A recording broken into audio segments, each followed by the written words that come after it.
Welcome to the Innovation Brief, the podcast where we have real conversations with leaders driving meaningful change across the globe. I'm Gabriella Hernandez.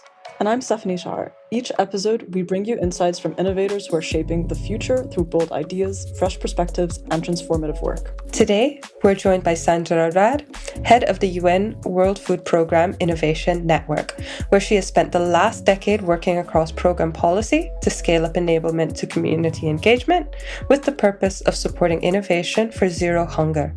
Originally from Beirut, Lebanon, with a background in brand, business and service design consulting, from London to Munich and further afield, Sandra's committed to building infrastructure that allows innovation to thrive and usher in a more equitable and sustainable world. Whether you're an entrepreneur, policymaker, corporate leader, or simply curious about the future of innovation, this conversation will give you a first perspective on how bold ideas, emerging technology, and human creativity can come together to help address some of the most pressing issues of our time.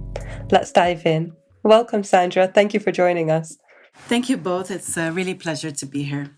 All right, let's dive in.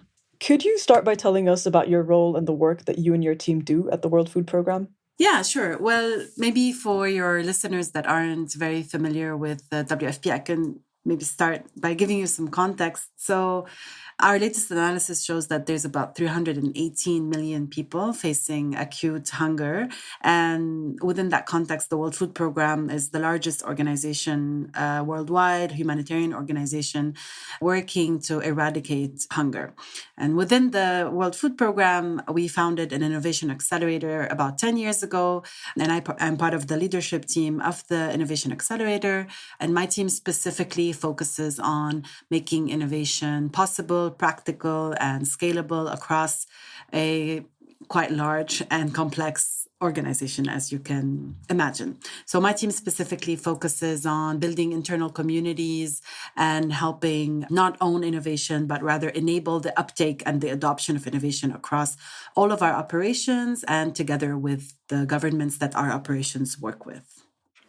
Very important work.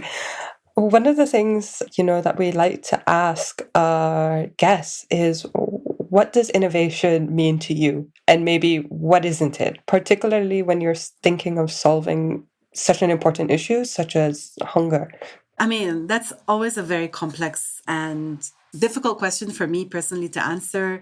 I think sometimes innovation is a mindset. It can be a process. It can be many things.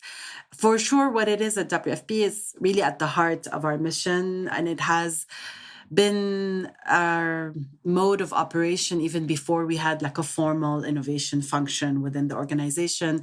So I can start with that. At WFP, I think innovation is, first and foremost, a mindset, a decision to try and solve problems with new ways, and a commitment to ensuring that we're always putting forward the most ingenious and kind of thought-provoking, future-looking solution within, of course, the risks and the means that are available at our disposal. Today, however, of course, there's a technical kind of aspect to innovation as well, kind of really helping us redefine what is possible in humanitarian response. So really looking at AI-enabled tools, we're looking at specific kind of financial innovation, financial payments and systems. We're really looking at business models that our country offices or our operations or the innovators we work with adopt, to ensuring that the work becomes more sustainable over time, less dependent on kind of government funding, and also partnership models, and more of like the service aspect of innovation is also a core part. And then I think even now in this stage of our innovation maturity, I think also as a UN organization, there's a big focus lately also on kind of people-centered innovation in general, and kind of putting forward sort of solutions, means of support to our kind of the brains within WFP and the people that are on the front lines, and helping them deliver with the best possible. So really looking at adaptable toolkits really quickly, and that people can adopt quite quickly, or offline facilitation frameworks and so on and so forth, so that you can kind of really look at that. I think the unique aspect of innovation at WFP is it has to really work for vulnerable populations, which are the ones that we support. Sometimes we're looking at areas of digital divide or infrastructure gaps. And it's a big game of adapting technical innovations that might work in a country like Germany, where I'm based at the moment, but might need quite a bit of adapting and retooling for a different context in Somalia, which is why we also try to support as much as possible local innovation from the ground up, rather than also like a transplant of technologies from different parts of the world. Yeah, I think in the end, what we're looking at when what we're focused on from an innovation perspective really is the end game. And for us at the moment, every dollar we need to invest needs to give us much more return than it does in the private sector, I would say. And we're looking at almost between $4 and $10, a range of between $4 and $10 for every dollar invested in cost saved or cost avoided, as well as dramatic reductions in delivery and dramatic reduction in time delivery, I mean. So kind of really taking innovations that help us deliver in hours instead of weeks. And that also is a core aspect of what we're trying to chase and trying to ensure that we can make accessible to our operations. So thank you so much for that. You touched on this briefly earlier. Come from a background in brand and art direction, publishing and business design, and those are disciplines that aren't always associated with humanitarian work. So how has that creative and commercial lens shaped the way that you think about systems change? I think it has been really helpful, actually, to have a bit of a design background in the sector that I work with. I think when I joined WFP 10 years ago, I felt like very much like an outsider. And I had forgotten up until the day I applied, I had forgotten that I had like work at the UN on my vision board as a 12-year-old, but I had done nothing in my actual formal training or formal career to get there. Like I didn't study policy or law or economics or your traditional kind of fields of studies that would get you into an international organization setup. Of course, from a personal perspective, I had always been interested in social issues, but that was the extent of my, my input into getting into a UN career. So 10 years ago, I really felt like an outsider and always wondering, like, what do I have to offer in an organization like the UN? But I think my training and the background that I bring, and also some of my colleagues now also share and bring the same background, is actually very helpful in an organization like ours. First of all, because you're used to a different level of speed and you've experienced an expectation of getting from design to execution in much shorter timeframes than maybe the traditional kind of UN bureaucrat is interested in or has experienced. So I think that those frameworks of time and of what's possible in a week or what's possible in a workshop and what is the outcomes that we can get out of them have helped me put some like a different level of quality expectation. I think the design training also helps you make a lot of connections and bring collaboration. And I think this is one of the key aspects that I see are in high demand right now, even as kind of, especially because technology moves at a pace that you can't necessarily catch up to. I think the art of being able to facilitate collaboration, I mean, to collaborate as a collaborator, as an innovator, but also as a connector to be in between and be able to bring about that collaboration and help folks from the government as well as the private sector and then intergovernmental organizations and maybe local innovators and a startup and a bank come together and think about something they can do together. Like design really teaches you the tools to do that. So I think that was really helpful for me to come about. And I think a general curiosity and more of like this fresh perspective of, hey, I wonder how might I change this? And I think that's not, I think right now, of course, in retrospect, I was like, oh yeah, I was so naive at the beginning or like so innocent. But, I had always these questions of like, but why is this way? Like, I mean, why can't we change it? I think overall, I'm lucky that I ended up working at WFP because I think WFP is the least bureaucratic UN agency and is the most agile. So it wasn't also such a big stretch. But I think in the end, maybe it turned out to be a blessing in disguise, and the curiosity that you learn to nurture as a muscle, I think in design helps a lot in trying to solve complex problems like, supply chain, for example, or others. So it's quite cool, I think. Yeah, it does sound like agility and flexibility are the keywords here. So building on that, you've previously described yourself as a south-north and east-west connector. So how does that perspective shape the way that you design infrastructure for innovation? And why does that kind of bridge building matter so much in this work? I've recently come to that realization about myself and about some of my colleagues also that are of similar background, and the nature of innovation in an organization like WFP. I think first and foremost, I think diversity is a factor in success, I think, for innovation. So I think studies have shown that if you have a diverse team, whether from background, but also from gender and from life experiences, you tend to have much more successful products and businesses. And that's not me saying it. So I think the Accelerator, to the credit of our founder, has made it a point and to ensure that they're hiring kind of diverse teams from the beginning.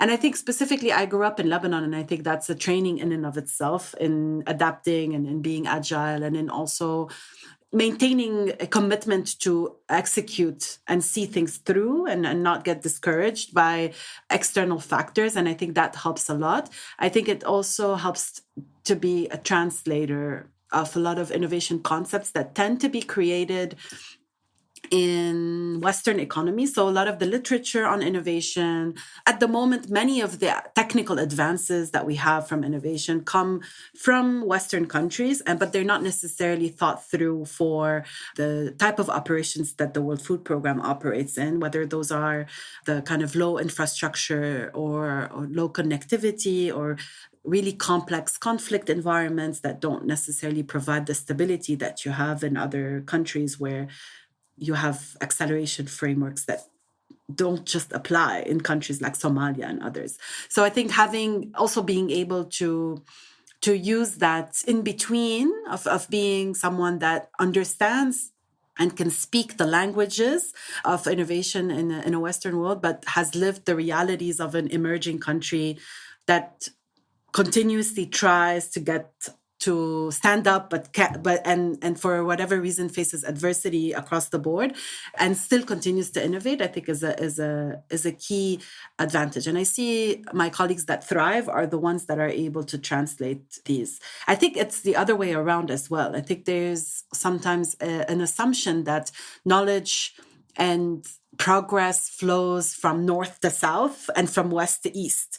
And I love to demystify this. And I always love that I really like that our work helps us highlight local innovators and folks that are really tapping into local ingeniousness and kind of bringing it upward and teaching the North. And I think also there's a lot of applicability and applied innovation and applied design that you see in the countries that WFP operates, that folks that are used to the stability in the North where innovation frameworks are created can't even imagine. So I think this is also a very important part of my mission and my job personally, to kind of try to demystify also where does progress come from and who needs to listen to whom, when, and kind of trying to make that also a humble and non-confrontational process. I think that's also a key aspect in helping everybody just let down their guard and relax and listen to each other. You've moved through several roles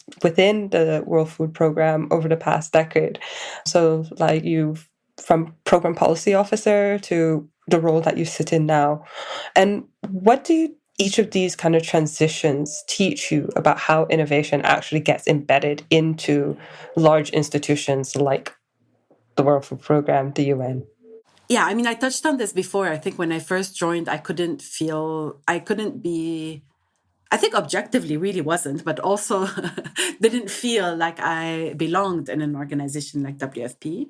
I felt that everyone knew much better and much more than me. And I came with this innovation knowledge, but with nowhere to put it, in a sense, like no other peers to discuss it, always thinking of myself as a troublemaker, always being looked at as a troublemaker. So in the end, now I think it's a nice journey because now my team, like we focus specifically on creating this environment for WFP innovators and helping them feel welcome and valuable, and also that they have a role to play. So I think we've synthesized my and other innovators' experiences into our offering right now. And we focus on a few things. First of all, I think vocabulary, like having similar vocabulary to talk about similar things, that was one of the things I struggled with the most, or I experienced in terms of resistance.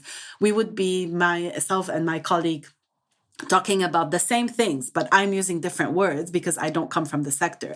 So I think really looking at like common vocabulary and demystifying innovation and removing the buzzwords as I kind of usher some of those concepts into my work, helping those that are innovators. I think there's a lot of like innate innovators at WFP that also don't have formal innovation training. So the other way around, and helping them gain creative confidence and practice getting that awkward phase that you have in the beginning when you're starting to innovate and you're still stumbling through and you're not really confident in your instincts, and just creating spaces for people to practice in like a low stress environment. It's a core part of what the network at the moment offers. So we offer this community of champions, and we have about 600 champions. That those are internal WFP colleagues and employees that come together once a month. They learn about AI, they learn about whatever buzzword or whatever new technique is out there. They learn about innovations that have succeeded, that have failed,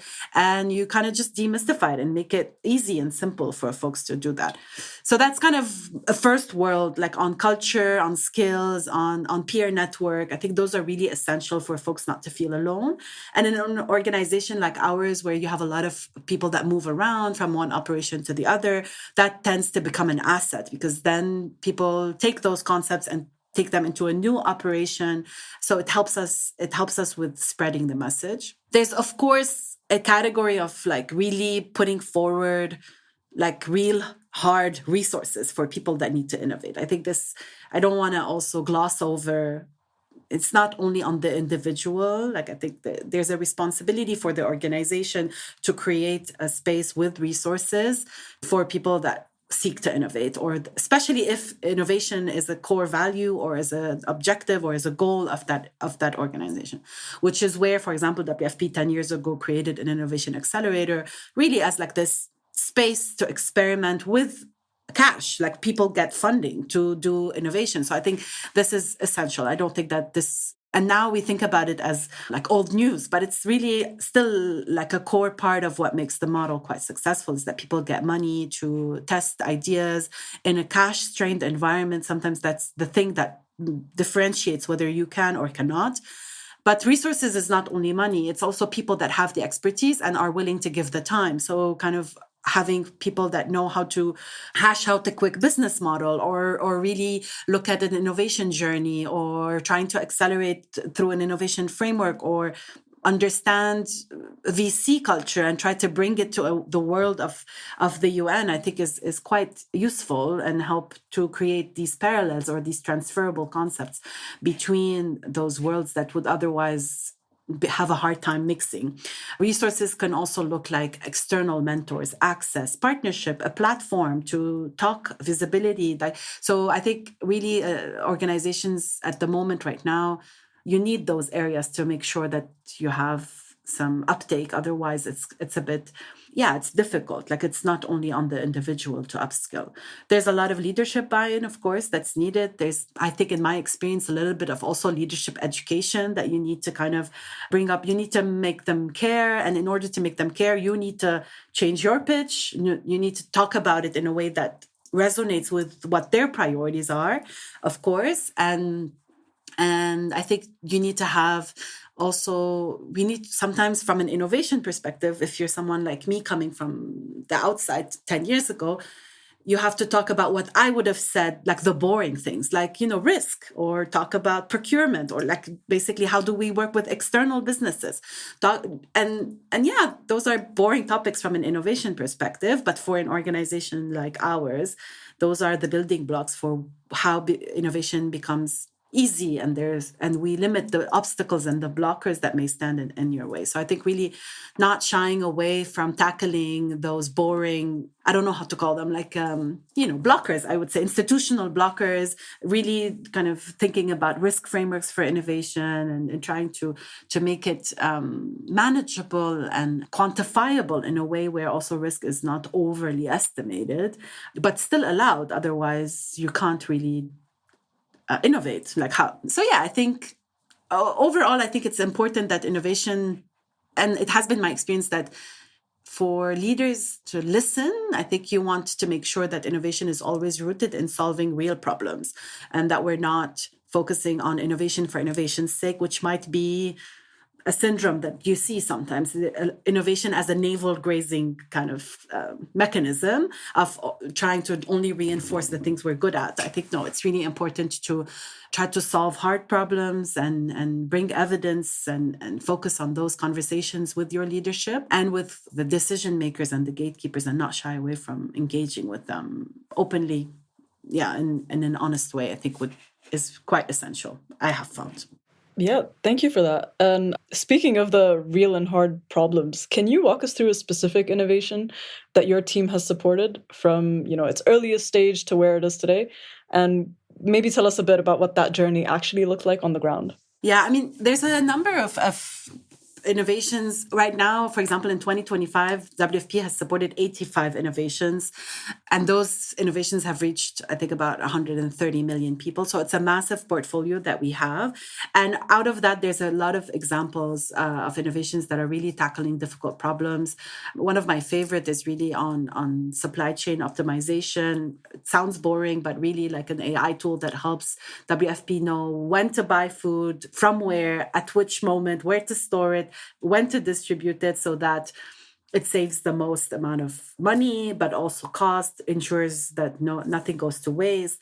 And it has helped us create real millions of dollars of savings in a really short period of time. One of the innovations that I wanted to bring to the podcast today is one that I personally manage, because I think that helps me also give you the most real experience. And at the moment, it is no longer active. It's kind of like we started it 10 years ago. But that was the reason why I joined the World Food Program. And it was so in Lebanon, we have a large population of refugees. And one of the areas that we wanted to explore was kind of really looking at digital work and the gig economy in the private sector, and trying to find a way for us to create a program where this could be applied within the assistance, kind of the UN context.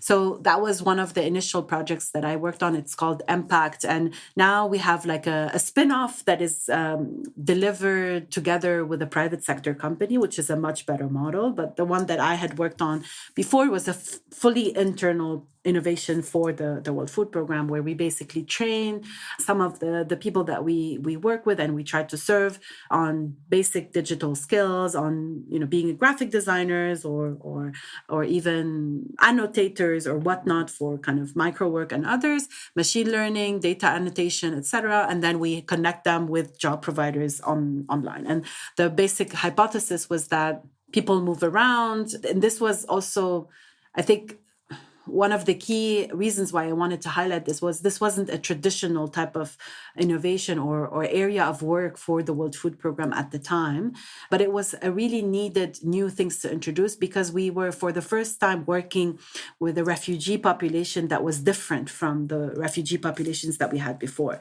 So the refugee population in Lebanon came from Syria. It was a very well-educated refugee population, most often master's degree and doctors and engineers that suddenly found themselves to be refugees. And right now it may seem like, yeah, of course, but at the time, 10 years ago, that was new for us. I think it was new. I think before it was a different environment of people that we were trying to support.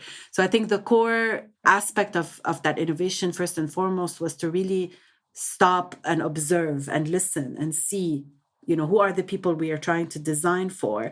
What is the ultimate support that we can provide them, and start from there rather than bring a cookie cutter type of program and implement it. So starting from that, really listening to who they were, what they needed in order for them to participate, and matching that with some of the ambitions that we had. So we had, for example, ambitions to try to do a new program for a new type of, in the private sector, you would call them a customer, right? So a new type of customer. And we, for example, we had a goal that we wanted 50% participation of women. What does that look like? That looks like really putting some real services there, real services for the women to ensure that they can participate, childcare services, transport, private bathrooms, female teachers for those that come from conservative communities, an onboarding process that reassures parents that this is not a scam and the women are not going to get taken advantage of, a certain amount of training for teachers and for others. So, and of course, WFP didn't deliver all of those on our own because this is not our core expertise, but we did partner with organizations whose specialty it is to create these type of services and try to put them in place so that we design the environment, we design the entire program from the onset to make sure that it is as human-centered as possible. And there are concepts that are similar in the World Food Program. You sometimes use, they call them, adaptation, kind of, people adaptation or people at the center of programs. In the design world, you would call this human-centered design. And I think that was one of the core aspects that this innovation had brought, which was not necessarily a high-tech innovation, but really more a process, a service design innovation, and kind of really also designing the facilities or setting up the facilities to ensure that we are able to receive people with disabilities, that we are able to receive young mothers and others. So I think that was one of the key things. The innovation eventually scaled to 7 countries, and we had thousands of people that were trained on digital skills. One of the most successful spin-offs right now is in the Kenya country office, where the graduates of this program set up their own agency, if you want. And now they kind of came together, they formed their own consortium, and they do all sorts of services for small, I would say micro SMEs in Kenya, like your kind of weekend flyer for the grocer around the store or so on. But it's enough for them to not be dependent on assistance. And I think that was really the goal. It was a program that ran its course. And I think now it's also a different situation in terms of the type of operations that we have. And it formed the basis for a lot of learning, which is another core component of innovation. And I think one of the areas where we need to pay quite a bit of attention on and make sure that we're leveraging the learnings that come out of some of the projects that we support. That's really interesting. And, it's also kind of important to highlight that not everything in terms of the innovation is necessarily something high tech, but those that actually are making positive change, impactful change, through different systems, through people. Your organization operates, and you've kind of touched on it already during this chat, operating in some of the most complex and volatile contexts around the globe. How do you and your team adapt your approach to innovation, especially right now when, the geopolitical situation is shifting so rapidly? When we first chatted about me joining this podcast and talked about this question, of course, I had a different answer in mind. And I think now, for me as a Lebanese, the last 10 days have been a different situation. So I think it's important for innovators that work in the impact sector, and specifically also innovators that work in or for high conflict and volatile setups, to first kind of take a deep breath and acknowledge that innovation is not a silver bullet. For the case of WFP, of course, hunger is a political, economic, and social issue as much as it is a technical issue. So innovation really can't replace political will, and it cannot make leaders make other different decisions. It can unlock new pathways and challenge assumptions and help systems adapt faster when crises unfold, but doesn't necessarily stop crisis from happening. And it's very important as an innovator to focus on your area of control. And that's especially when you're balancing also your own personal mental health. I think a lot of the innovators that I have met come to this business also with a lot of heart. They obviously join this, especially in the impact space. So kind of innovation within the impact space, you come at it with this commitment to change because you're an innovator, and then you're doing it in the impact space, so with a real understanding of world issues. So sometimes that does come at a high personal cost in terms of mental health and empathy that you feel sometimes derails your thinking. And that's a real syndrome that we see, kind of burnout and these kind of things are really important to acknowledge and to observe and make sure that we have safety within teams, within leadership frameworks internally, to be able to have spaces where people can come and talk about it personally and mentally, and also that you have systems or rituals or protocols in place to protect people that need protection in terms of giving them time to process if they are personally affected by certain situations. As a business, however, I think, or as an offering in general, like, so more as an organization, not at the personal level, I think it's important to design. And what we have been able to do is to really design different offerings for different situations. So we're definitely not going to go to one of our operations that are in crisis and offer them like this long-term 4-year program on a topic that is priority X for them. We're going to have to go to them with solutions that are ready to deploy, that are solving the exact problems that they are having. And that requires us to have a finger on the pulse all the time about, what are the problems that our operations are having? What are the solutions that we have in our pipeline? How can these be kind of modified? And that's an ongoing work that we have across the organization, not only at WF and not only in our innovation team. We have an entire team that focuses on anticipatory action and trying to really, and it's like complex analytical work. Really, it's not necessarily I don't want to make it sound like an easy step. It's like a really complicated area of our work, and with a lot of the different things that come into play. And that allows WFP to put forward dashboards and recommendations specifically for our emergency operations and give them options of responses. And this is where we see a lot of promises in innovation to help us make those decisions faster, to ensure we have an understanding of the cost, etc.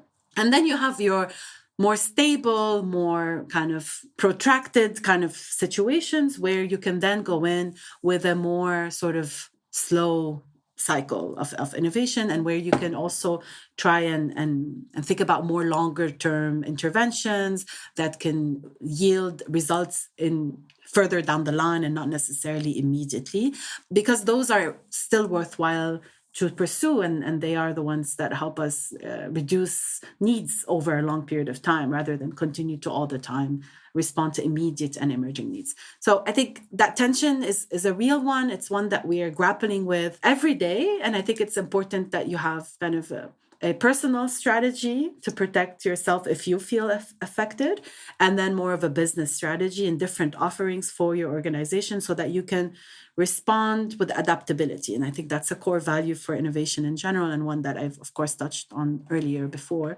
And we see that coming over and over in terms of as a core need and a core offering of innovation at WFP, but also across a lot of sister agencies that kind of like UNICEF and others that also work in similar environments. Thank you for that. So yeah, like you mentioned, there's often this tension, right, between the urgency of a humanitarian crisis or any, humanitarian crises all around the world, and the slower, more iterative nature of innovation and those longer term interventions, like you said. So how do you personally hold that tension in a way that allows your bold ideas to take root? I touched on this briefly before. I think that tension is essential. I really think that the best innovation comes from need, and it comes from really listening to, as a personal innovator, it comes from listening to what's that problem that's bugging you and trying to solve it. Because, all good innovation is personal in its sense, where you need that personal drive and that personal connection to the problem in order for you to solve it. So I think in that space of fast and slow, in terms of like urgent tensions and the iterative nature of innovation, I think this is where we see a lot of good ideas coming. I have to say, I think in the world of the UN, the innovation team we're the fastest team.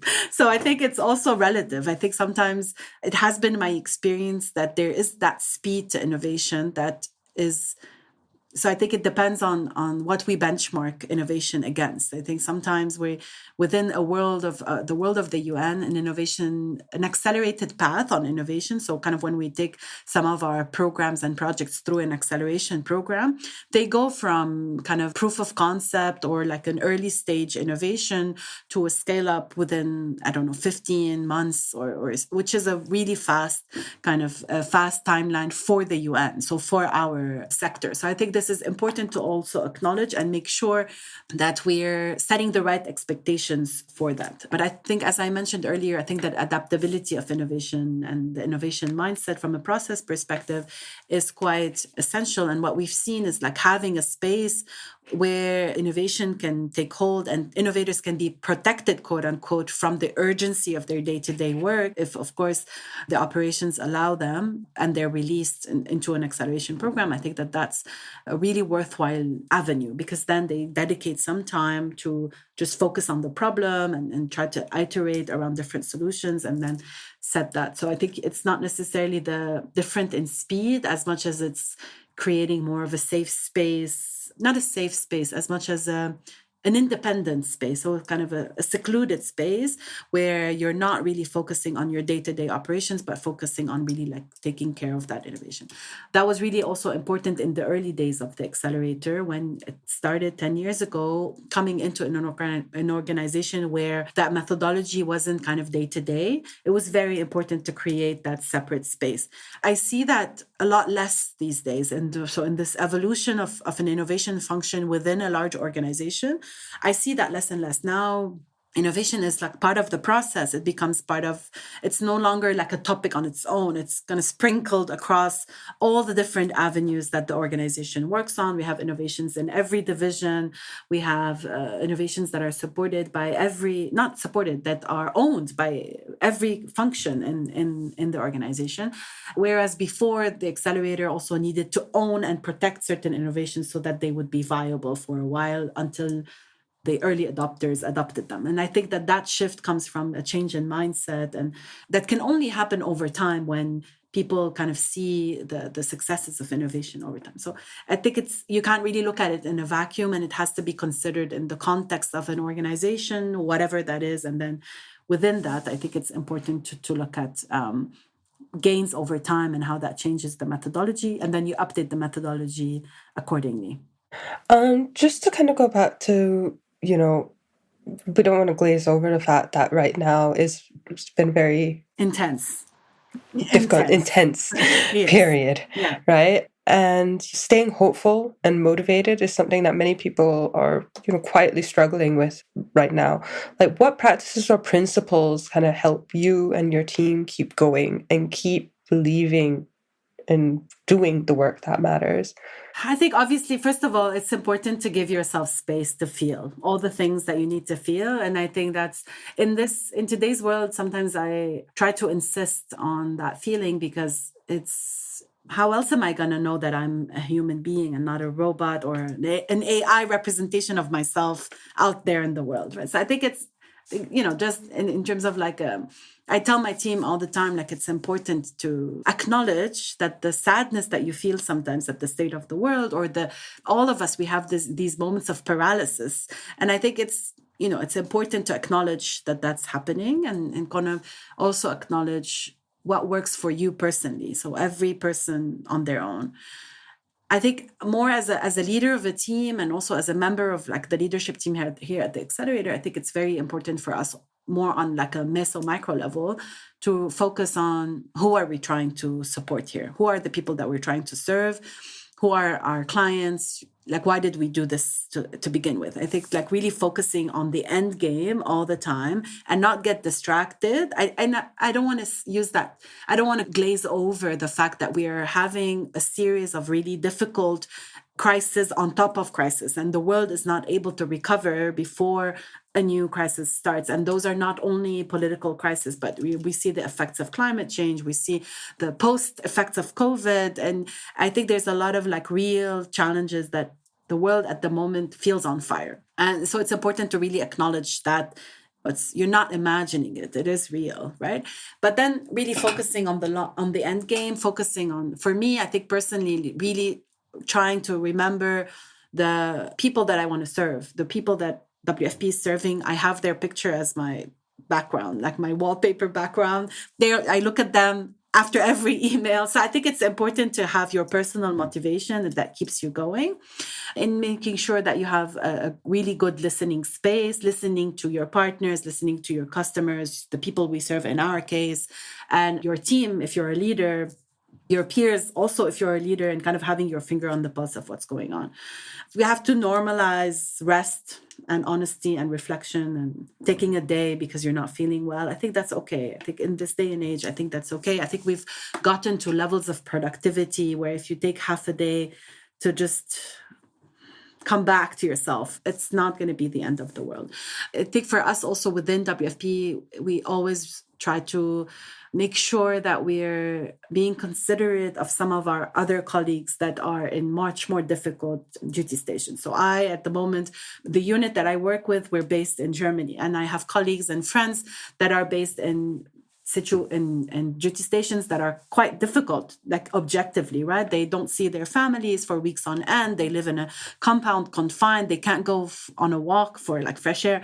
So I think sometimes it's also important for us to kind of lift our head up outside of kind of the sand and really look at objectively where are other people now and what are they doing and what do they have to surmount, and kind of just make sure that you remember that. That doesn't necessarily mean that you personally are going to feel better, but I think it's important to continue to have this sense of perspective and to continue to focus on the things that are working in your life. Finally, I think on a personal note, I've said this before, I come from Lebanon. My entire family, I live here with my family in Munich, but my extended family, parents, siblings, my husband's parents and siblings, everyone's in Lebanon, my entire social circle, right? So in this day and age, you spend your time on your phone, looking at the news, on social media, trying to really like read what's going on all the time. And then you go back to your reality, and your reality is fine, like normal, like there's nice weather, my kids are healthy, I'm healthy, my home is safe. And I think that tension that people are having these days between their reality and the reality of the world is new. We didn't have this before. I think it's quite new, and that so having also breaks from social media, limiting your notifications to the most essential information, or doing a time boxing. I know it sounds old school, but it's actually quite important to kind of really just regulate your nervous system and make sure that you're really focusing on what you can do on your realm of control. And I think that always helps. Yeah. If you could give one piece of advice to someone trying to build a culture of innovation inside a large, complex organization like yours, what would it be? I think it's important to be honest with your incentives and the organization that you're building for. I see a lot of organizations at the moment that try to replicate what others are doing without necessarily taking a hard look at, who are we building innovation culture, or even this applies also to innovations in general. Who are we building this for? What do they actually need? What resources do we have? What environment are we designing for?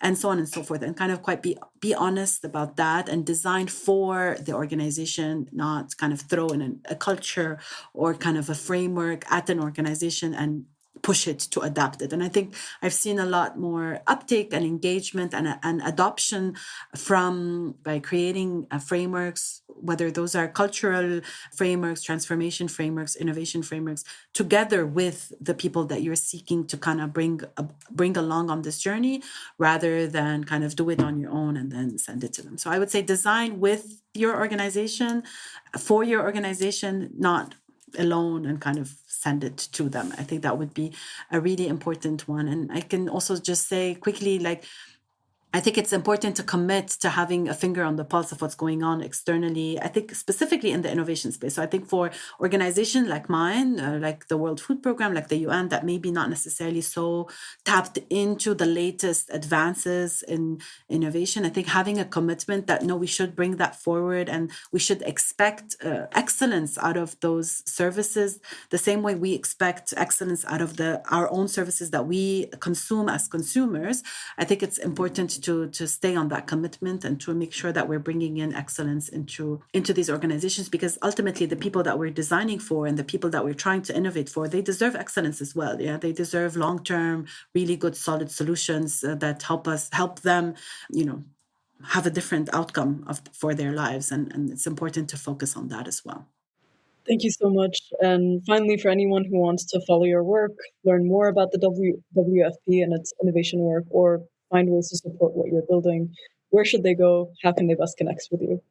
I mean, there's many ways you can help. There's many ways you can connect. You can, of course, consult our websites, both for innovation and for the WFP's work, and just get informed about the work that we're doing and get engaged. We have an individual giving app called Share the Meal. So for all of you out there listening, you can share your meal. It takes less than $1 to feed one person for a day. I highly encourage you to donate and to get engaged. And if you're a business, if you're an organization, if you're a foundation, also reach out. We have different ways we can work together, different partnership models, and kind of come together to solve important challenges together. And of course, reaching us through the website is the best way, or on LinkedIn or others.